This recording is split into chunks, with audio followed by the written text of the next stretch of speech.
Welcome to the Alcohol Free Life podcast, brought to you by thesoberclub.com.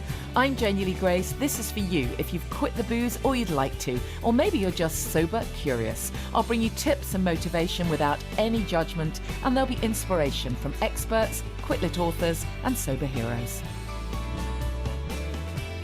Hi and welcome to the podcast. I hope you're well and you've had a good week, and we've had a little bit of sunshine, so it's always a blessing. Great weekend at Champneys. Felt really blessed to have that experience, been able to hopefully inspire a few people. It's just always really good to connect with like-minded people and chat about this stuff. And, you know, somebody said, oh, well, I don't know whether I should come on this retreat because I'm still drinking. And, you know, it really isn't about that. It's always about so much more than not drinking, as you've all heard me say 1,000 times.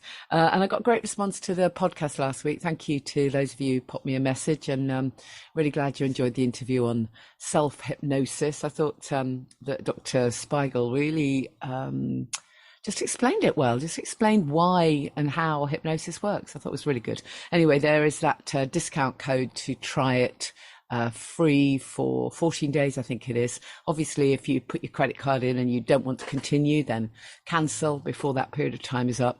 But it's a free trial for the app, and it might be very useful to get you out of those situations where you just feel kind of wired. And it was really interesting, actually, because we were chatting on our Champneys retreat about how to use the HALT acronym. And again, most of you heard me talk about it. It's written about in my book and many other places. And literally it's HALT, H-A-L-T. So the letters stand for hungry, angry, lonely, or tired. And it's just such a great word to remember, because whatever is going on for you, perhaps you're long past the craving for a drink stage. Perhaps for you, it's reaching for sugar, or I don't know, going online and shopping and buying yourself stuff you really don't need. Whatever it is for you, whatever these compulsive urges are that you absolutely know don't serve you, but in the moment you're triggered and all hell kind of breaks loose. If you can pause long enough to just ask yourself, is it actually that I'm hungry, angry, lonely, or tired? Often it is one of those. Sometimes it's fear as well, so we could add that on. Doesn't flow quite as well, does it? Haltef, but you know what I mean.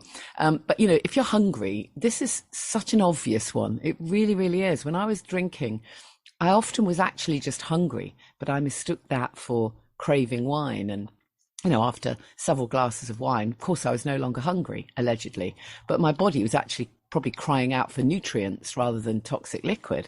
So ask yourself if you're hungry, and don't be afraid to go and have some food, you know, preferably proper food, but even if it has to be a snack, it's fine. Have some food. You'll find it hits the spot. And when you have really good, nutritious food that actually satiates you, then you don't crave the alcohol in the same way, or if at all. And another tip I very often give people is go and make a green juice, because if you go make a green juice, or if you've got one that you've made in the morning and you've popped a bit of it in the freezer, oh man, I mean, that's literally energy straight to your cells, and you absolutely don't feel like drinking after that. So that's hungry. And then angry, well, it's obvious, isn't it? The alcohol's not going to serve that. And so often it is anger. Somebody said to me that they were so angry about something that they bought a bottle of wine almost out of anger, as if buying the wine would somehow solve everything. They didn't even want to drink, but just in order to piss someone else off, they drank. And it's so complex, all of this, isn't it? Because we're such people pleasers, and we've got this self-sabotage thing going on as well in so many cases. So it's just really worth remembering that alcohol won't help your anger. It might, make you a bit stupefied for a while, so you don't have quite the same rage, but it won't really help the anger, and anger is often linked to fear anyway. So find another way of dealing with it, even if it's just for a few minutes, or, just for 15 minutes. Go for a run, go and, I don't know, walk by the sea if you've got that opportunity. Go and sit with your back against a tree. Go and punch a cushion. Go and lock the door and go in a room on your own and swear loudly. I find that often works. But there'll always be a better way than drinking. Because ultimately, whatever has made you angry is still going to be there, whether you numb it out or not. So much better to deal with it, in a healthier way.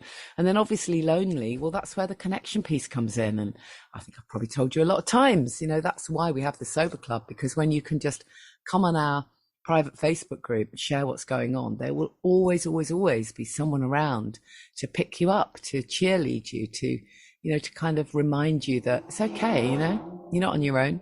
Most of us have been there. That's why we're in this situation. So that loneliness piece can be a tough one, but it's really important to connect with like-minded people in that moment. Lots of people can be lonely, even though they've got people around them. You can still be lonely if your path doesn't feel quite the same, as it were. So connect with somebody else. And then tired, well, it's an obvious one, isn't it? Go and have a nap. I mean, or at the very least, do something that rejuvenates you a little bit, rather than reaching for a drink, which again, you get that kind of second wind and allegedly feel a bit better for a while, but you don't really. It's not actually going to be in any way helpful for your body. So that's the HALT acronym that we were talking about. And what else do I need to tell you? Just a quick reminder of a couple of events coming up on the 15th of November. I think there are still a few places left for our breathwork session with Christina Ray from Ray Rituals. So really looking forward to that. That's a free breathwork session, but there are limited spaces.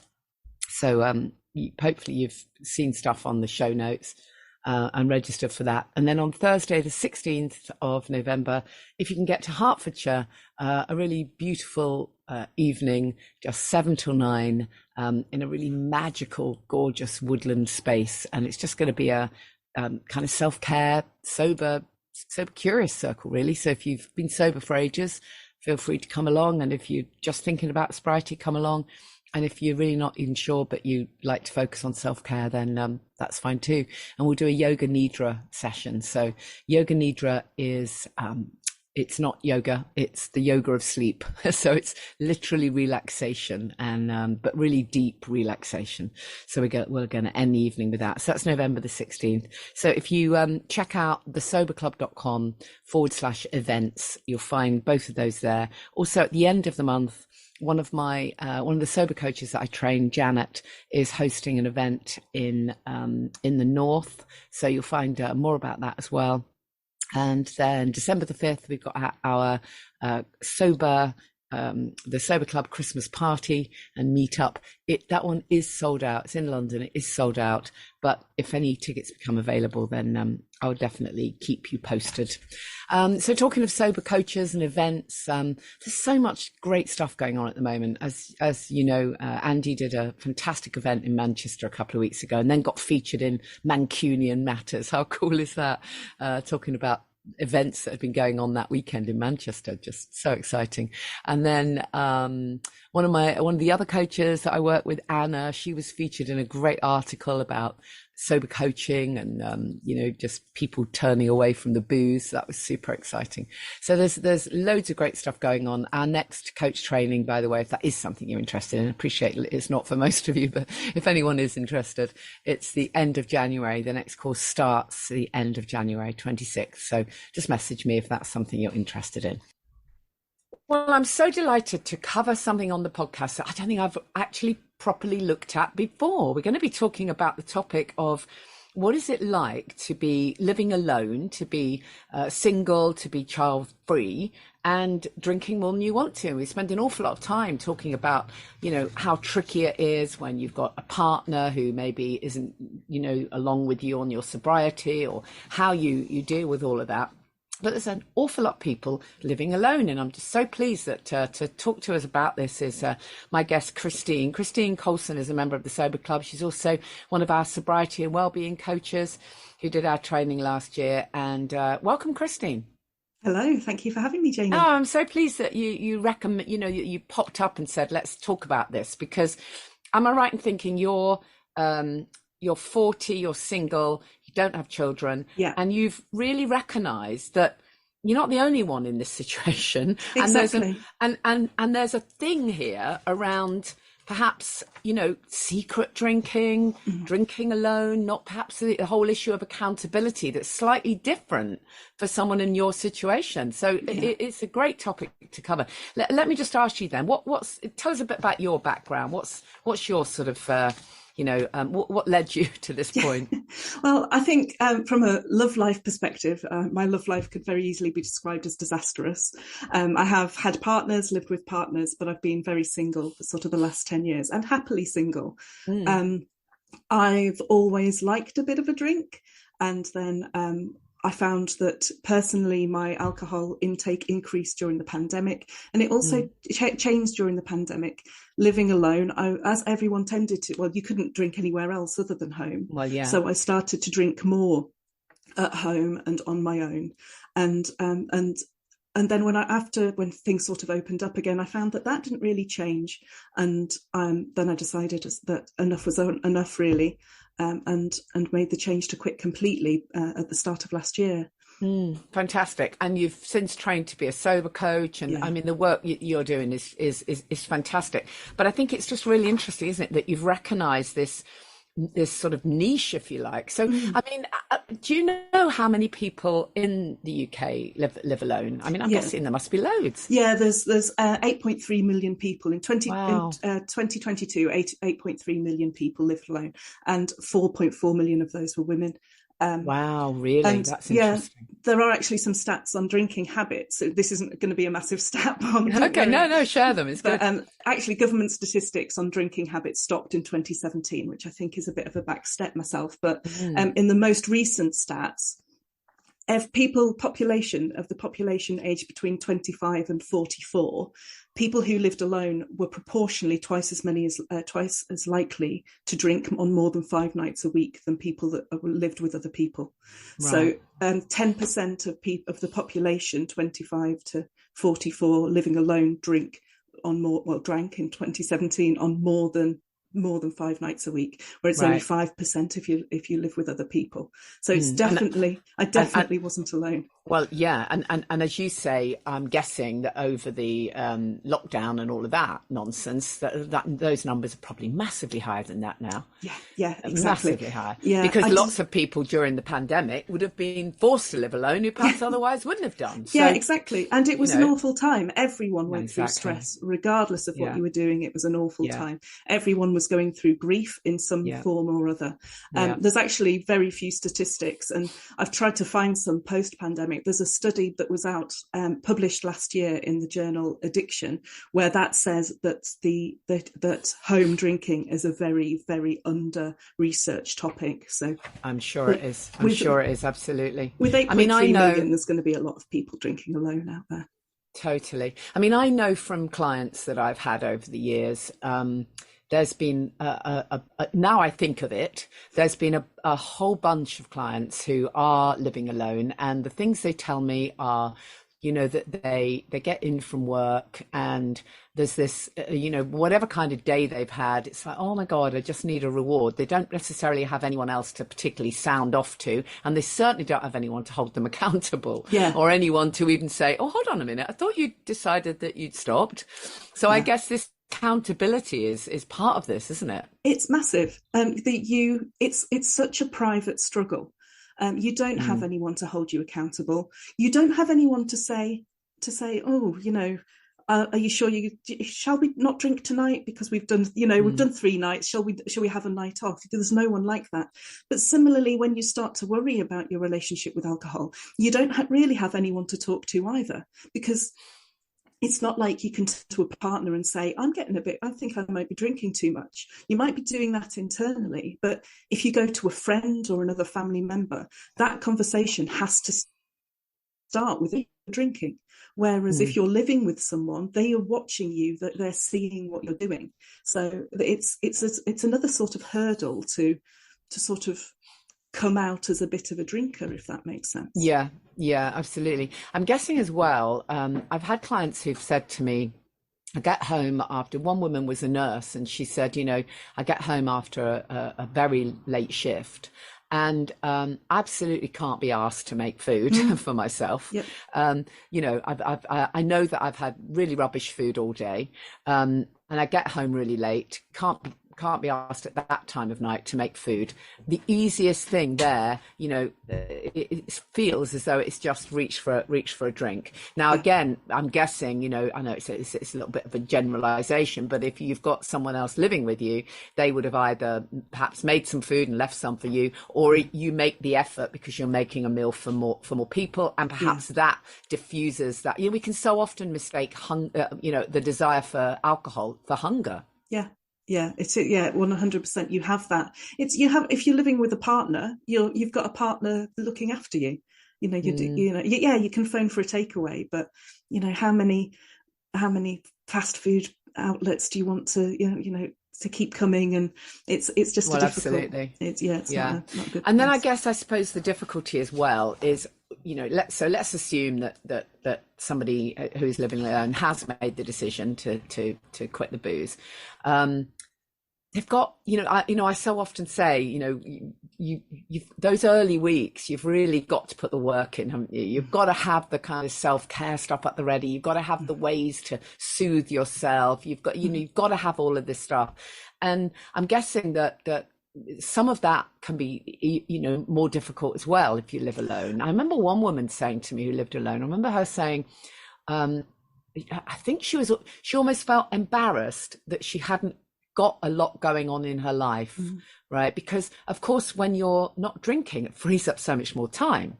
Well, that's fantastic if you've got a million hobbies, but sometimes we don't. After many years of just kind of going to work and then drinking, the nights can feel quite long. Absolutely. One of my main hobbies was drinking wine, watching rubbish TV. You know, there isn't an episode of Below Deck I have not watched, which actually I'm still quite proud of. And but in fact, I shouldn't have used that as a bad thing.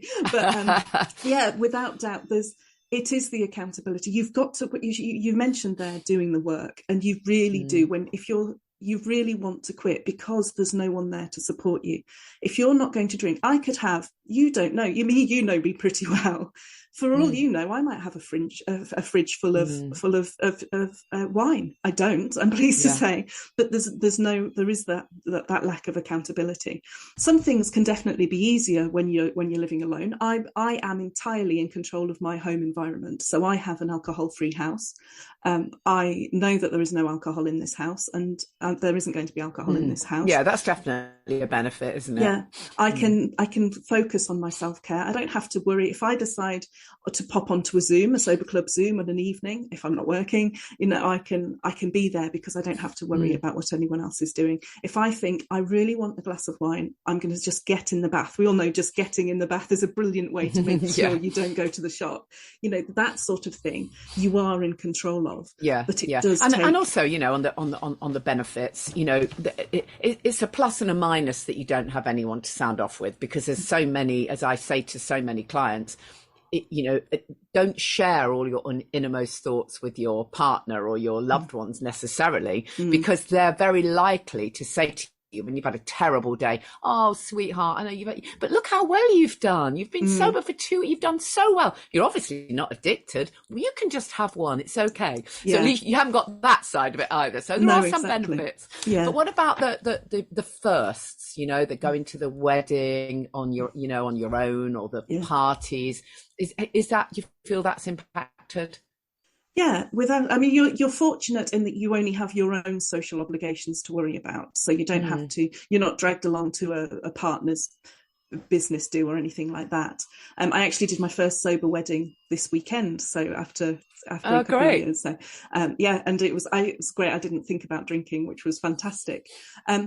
But they can be difficult. I mean, the first sober parties are exactly the same, whether you're single or not. You know fine well, prepare what you're going to drink, make sure you've got an exit plan.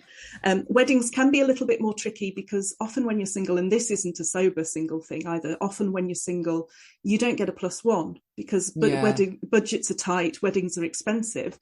So I've not had a +1 to a wedding for a decade. Now, ordinarily, that would be me, probably having a glass of fizz as I was getting ready. I'd be going to the welcome drinks. It might be, there's been weddings where I've only known a handful of people, So apart from the bride and groom, you're effectively in a room full of people you don't know. And if you're going to have anything other than a tedious afternoon, you need to just start conversations, which is a lot easier. Let's not beat about the bush. It is a lot easier if you've got alcohol inside you. But when that's not what's going to be happening, you've just got to go on and force yourself and do it. And that can be tricky. But everything else is the same. Like on Saturday, brilliant, the wedding ceremony, then the meal and all of this. And when the formal bit of the meal ended and it went on to the drinking and celebratory part of the evening, where basically when the kids went home, I went home. It was one of my closest friends getting married, and he understood that was likely to happen because he knows me well. And they didn't mind as a couple, but actually everyone, you know what it's like, everyone starts to get that little bit louder, everything, it's a bit like, I think this is probably the time for me to make a gracious exit. And I did. No one was offended, and I went back to the Airbnb I'd rented and put a spread of M&S snacks on for myself. So exactly. But I think that's it. It comes down to that self-care, and the word self in there is really important, isn't it? Now, because in this instance, because we all have got to put this self-care in place. But as you say, those of us with partners, there's a little bit of an obligation that someone else will take care of us as well, and hopefully they will. But when it really is you've really got to be able to do that and not see it as selfish, because it's not it's just showing up. But it's got to be, at least in the early weeks, it's really got to be extreme self-care. I love that expression coined by Cheryl Richardson, life coach Cheryl Richardson. It's a fantastic expression. She wrote a whole book on extreme self-care. And that is what you need in those early weeks. Absolutely. It's no good just going, I think, I might skip a meal, or maybe I'll just have a little meal, or I'll book a spa day in 4 weeks' time. And that ain't going to cut it. It's got to be the regular little things, to support you, hasn't it? Yeah. And then, without doubt, the start of my first sober month, I made sure that I'd got food being delivered, because there's obviously no one else to go to the supermarket. So I'd got food being delivered. So I knew I wasn't going to go down the wine aisle. I knew what I was going to be drinking instead, which was decided to experiment with stuff in water, flavoured water, infused water. And I knitted a scarf for the first month, because I'm quite super good for you as well, isn't it? I know you're never going to be converted, Janey. I know that. No, I will never be converted, but I hear it's good for you. But it kept my hands busy. It gave me something to focus on, and it gave me something to do, and that was exactly what I needed at that point of time. So but you've got to plan. Yeah, exactly. You really do. You have to put that preparation in. What about how your friends took it?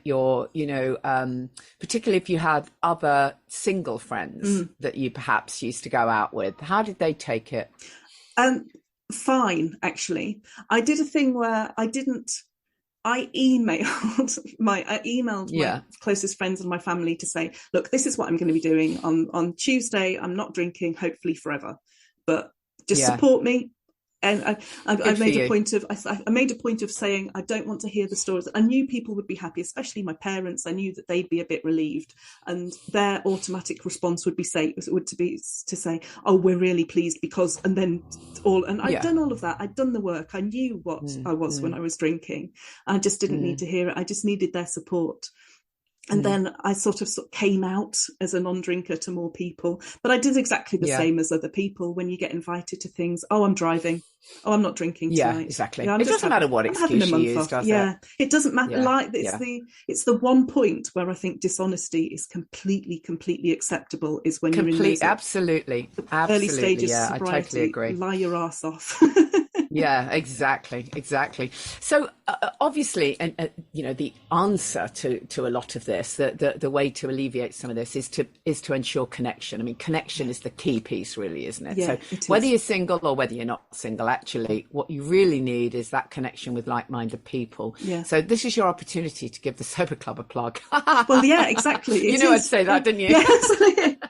But that's it. When you need that sober connection and you don't live alone, you don't have a partner that's doing it with you, the Sober Club is the perfect place to go to, where other people, it's that whole thing. I mentioned if you're going to mention it to a friend, you've got to do the explanation of why you want to quit, and it can be difficult. You don't have to explain it in the sober club, because everyone knows what it's like to quit alcohol. They know that everyone's hit a point where it's like, no more, enough is enough. And no one has ever said, well, why did you decide to quit? Because there's no judgment at all. No one needs to. But again, so you've got that sober connection. You also have the ability to make time for it. You can get on and chat to people. You can see what other people are up to. You can go onto the Zooms. You can do all of that sort of thing. You can be connected. You can go off to the Sober by the Sea, because you don't have to worry about what your partner's up to that weekend. Chances are, if you're child free like me, you've got the money to spend as well. So you can go. You can say, actually, this weekend I'm going away. I'm just going to do this thing with my sober mates. And I've got to stop calling people my sober mates. They're just my friends now. But I think, what is, just to blow up my own trumpet for a minute, I think what is brilliant about the Sober Club, it's nothing to do with me, it's just the way it's evolved, is that, we've got people in there who are sober curious, and they're literally the very beginning of their journey. We've got people who are a few months in, a few weeks in, a few months in, still struggling with the firsts or with the partner or whatever. And then we've got people who've been sober for literally years. And yet there's still something for everyone, because we all want to live our best life without the booze. So whatever that is for us, it's underpinned by the sobriety piece. And the really lovely thing is that everybody becomes your cheerleader. That's what I love about it. So people can be in there talking about a topic that's nothing to do with sobriety. It's just something they've always wanted to do, whatever that might be, because being sober makes you brave and all. And they'll be talking about something that really feels important to them, and everybody will be cheerleading them. And I don't know that always happens with, certainly in my life, I don't think all my friends cheerlead everything I do. But we do for each other. I think it's because we've come through to get to this point. And it feels so exciting that people are going after what they want. Absolutely. So we cheer each other on. It's the support. It's amazing, isn't it? It is. And sobriety isn't a competition. I will always be exactly the same number of days sober less than you, because you quit that number. You see people that you say that get to 5 years, and you don't think, oh, I wanted that. Well, you're going to get there. That's how time works. You just see it, and it's an inspiration, and you think, oh, that's fantastic. I can't wait. And the people that are struggling with it, you've been there. I mean, this is again not necessarily a single thing, but when you're in that, when you want to cut down because you don't think you can live without alcohol, and you start making these crazy negotiations with yourself where, oh, I'm not going to drink on the third Thursday after the harvest moon unless it's raining outside. And, you come up with these crazy little patterns of how you think you're going to cut down. We've all been there. So when we see people that we can identify the same sort of patterns, we've got empathy and sympathy towards them. We support them through that process, and then help them see the other stuff out the other side as well. That's absolutely true. Community. It is. I remember there was one talking about weddings. There was a post, I can't remember how long ago, but a woman who'd been sober for a little while, and then she had a wedding coming up. I think it was her daughter's wedding or something coming up in a couple of weeks, and she literally kind of spilled her thoughts out on our group.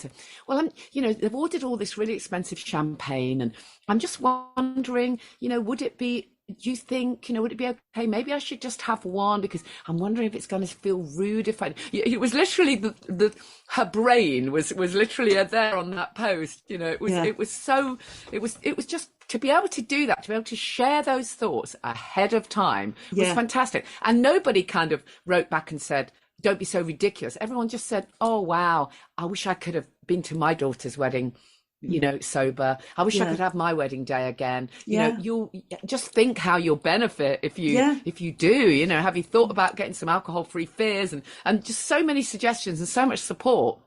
How could she not then go, oh, right, okay. And then, of course, the next post was, I did it, and it was fantastic, and I enjoyed every minute of it. And in fact, that post was where she said she'd kind of ended up having to drive home someone who was literally, off the scale drunk and looking after somebody else who was ill. I mean, honestly, when you can see this, just just how damaging alcohol is through different eyes, it just wakes you up, doesn't it? It does. It really, really Incredible. does. Yeah. Yeah. And it's crazy that, I mean, I would have been the person that needed looking after 3 years ago. Yeah. If you'd have told me. That's it. That's why we don't judge, because we've all been there, right? Yeah, exactly. Yeah. 100%. We have to just touch on the topic of dating, because, you know, there may be people listening who are, you know, they're single, they're living alone, and they're thinking, oh yeah, well, all this is very well as to how I kind of sort myself out of an evening. But what about the whole dating scene? Now, obviously, it's a heck of a long time since I've been involved in that. So tell me, you know, if you know, what is it like, and how do you navigate dating? Those people who want to date, how do you navigate that when you're sober? It is different, but a lot of it is the same. I would say if you're newly sober, don't even consider going dating. I mean, Alcoholics Anonymous, they say, they always say don't get into it for a year. They do. And I 100% agree with that. Do you really? You need to focus on yourself. And you know, dating, you know, like it can be fun, but it's a lot more fun if you're a different pressure, isn't there? Yeah, it is a very different pressure. So what I would say, there's like, if you're using apps, and when you're drinking apps, I use Bumble, because I'll go on off and on the dating scene. On Bumble, you can actually say sober as an option when it comes to alcohol. Well, that's good, isn't it? Yeah, that's good. So get it out there straight away, rather than have that embarrassing thing of when you're sitting down for dinner. Oh, actually, I don't drink. Oh God. Exactly. Yeah. And so I've got that, and I know there will be people that swipe past me because of that. Yeah, but that's good, isn't it? Yeah, there'll be the people that I'm swiping past because they say they drink regularly. It's not to be, you know. Yes. But what I usually do, I mean, I'm not a guru at dating. I never not want to give dating advice, but I always say I meet people for a drink, because I meet people in pubs because they are nice public spaces, and you know, it might be that we'll meet for a drink and then go for a walk or something like that. But I always say, I'll meet you for a drink. I don't drink alcohol, but that's not a problem. Yeah, and that, as a general rule, your gut will tell you with the response you get from that whether or not you should meet that person. If you meet the person and they don't drink because you don't drink, perfect. If they have one but then go on to, I've had people that drink alcohol-free beers. I've had people that don't have a problem with alcohol, and they've had a couple of pints over the date. If anyone goes along and gets really drunk in front of you, thanks, lovely to meet you. Good luck in the future. It ain't going to work, is it? No, exactly. So, but you will be asked. 9 times out of 10, you will be asked, because it's a conversation point. So that's why I think you need to leave it for a year, because a year is not, you've got to, that's wrong. You don't have to leave it for a fixed amount of time, because everyone's different. You've got to leave it until you are confident in your own sobriety to say, I know you're going to, no, you're all right. I am still going to have my tonic water. I am still just going to have my lemonade. I am still just going to have my ginger ale. Thank you.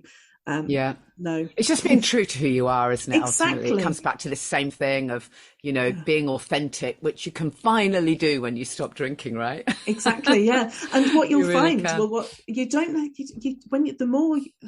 the more you embrace your, as you say, your authentic self and your authentic life, I don't need a partner. You know, I'm completely happy. Not people will, you know, some people will think, well, hang on, I'm 43, but I'm 43. I'm child-free. Yeah. I wasn't going to correct you when you said 40. You don't look it. So I'm 43. Well, you see, no, hold on a minute. We've paused there just to remind everyone that once you're sober, you get younger, obviously. Oh, yeah, absolutely. Yeah. I'm 35. Clearly, I get younger every year. Clearly. Absolutely.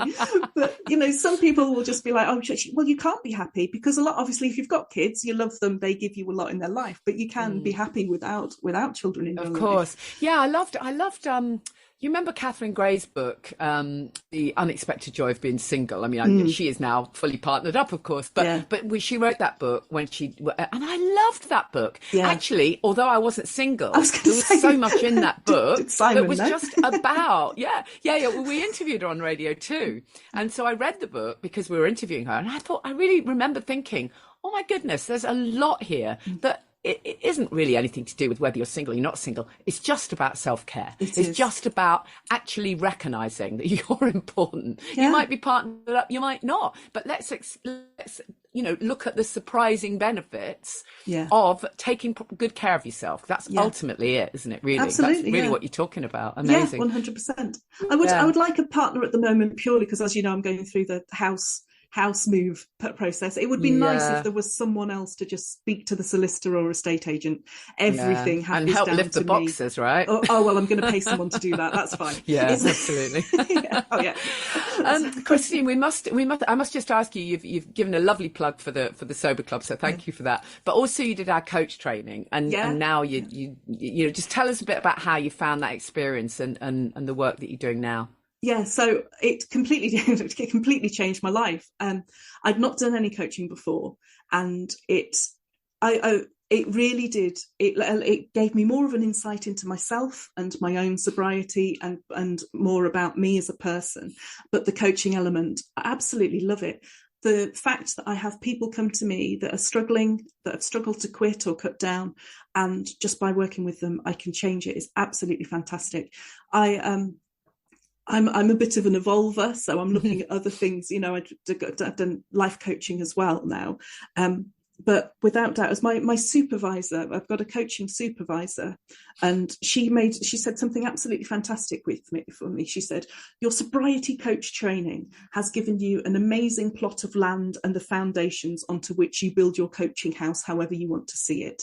Brilliant. And I'm so proud to have the Sober Club coaching as my foundation for my coaching practice. And it's changed my life, and it's changing other people's lives in the work that I do as well. I'm brilliant. I love Fantastic. So tell us where we find your stuff then, Christine. How do we find you?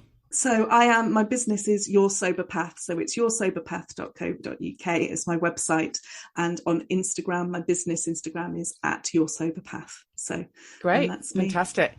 Well, we'll put that in the show notes. Thank you so much. I really appreciate it. Oh, and we should mention as well, because we had this discussion about, what it's like to be, to be drinking alone and all the rest of it. We were talking about Christmas, and you're going to host a drop-in session for us in the Sober Club. That's a really lovely idea too. Yeah, on Christmas Eve, just Christmas Eve evening. So I'm working on Christmas Day in my other job. On Christmas Eve evening, I'm just going to host just a drop-in Zoom. That's nice, because whether you're single or not, that can sometimes feel like a lonely time if you're surrounded by people who are all drinking. And it's when those old triggers come in, isn't it? It's that thing of, Christmas Eve, we always lay presents out, or Christmas Eve, we always put extra decorations on the tree. And I always do it with a glass of something in my hand. And then all those triggers come flying back. How can I dress the tree without that glass of who's going to drink Santa's sherry if I can't? That sort of thing. So just an easy sort of drop in if you want to, sort of session for Sober Club members, just to sort of just stay connected over Christmas.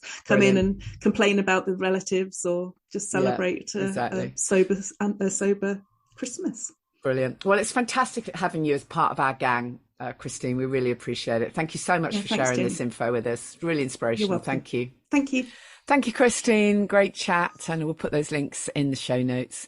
And don't forget then, a couple of events coming up. There's an online breathwork session, and there is an event in Hertfordshire on Thursday evening, just a very low key couple of hours in a really magical space. If you can get there, go to thesoberclub.com, click on events. Obviously, if you want connection, support, inspiration, all of it is there in the Sober Club. We've got so much in our member portal section as well. I don't talk about it very often. I think people probably just think that we have a Facebook group, but we so don't. We do. But we also have an online course, Get the Buzz Without the Booze, which actually works for pretty much anything. So once you've ditched the booze, you can use it for sugar or whatever else you want to ditch. And then we have a massive member portal section where we have just so much inspirational stuff. I'm really fortunate that lots of the people I get to interview will do exclusive sessions for Sober Club members. We've got loads of amazing content in there. There's literally everything on just about every topic linked to optimum well-being that you can think of. And then, of course, we have meetups as well online. And of course, whenever we can get to meet up in person, that makes a huge difference. So, it's low cost, it's high value, and it would be lovely if you wanted to join us. You can cancel at any time. It's thesoberclub.com. And whatever's going on for you, just always reach out. Whether you're a member of a club or not, it doesn't matter. Don't try and do this on your own. It really is when you hole up. Even if you're single, then as Christine's been talking about, there's even that added pressure of, well, no one knows or cares, those kind of thoughts, which of course isn't true, because and I'm guessing there are many people who care. But even if you do have a partner, even if you have a family, this is your thing. It's really your thing.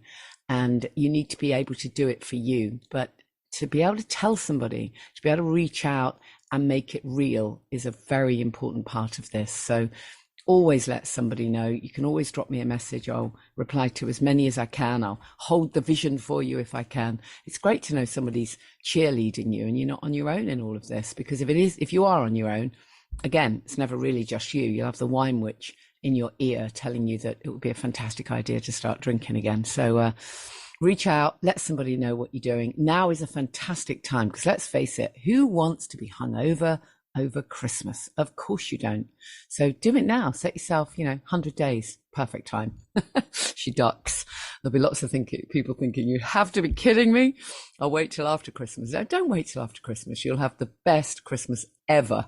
On that note, I'm just about to open up an offer. If anybody does want extra support ahead of Christmas, then I'm doing a kind of a coaching thing called Bossing Your Sober Christmas. So drop me a message if that might be of interest to you. Have a fantastic week, and I'll see you next week. Yeah, same time next week. See you then. Thank you for listening to the Alcohol Free Life podcast, brought to you by the Sober Club. Please rate and review. And if you want support, accountability and inspiration, and you want to live your best life without the booze, check out thesoberclub.com.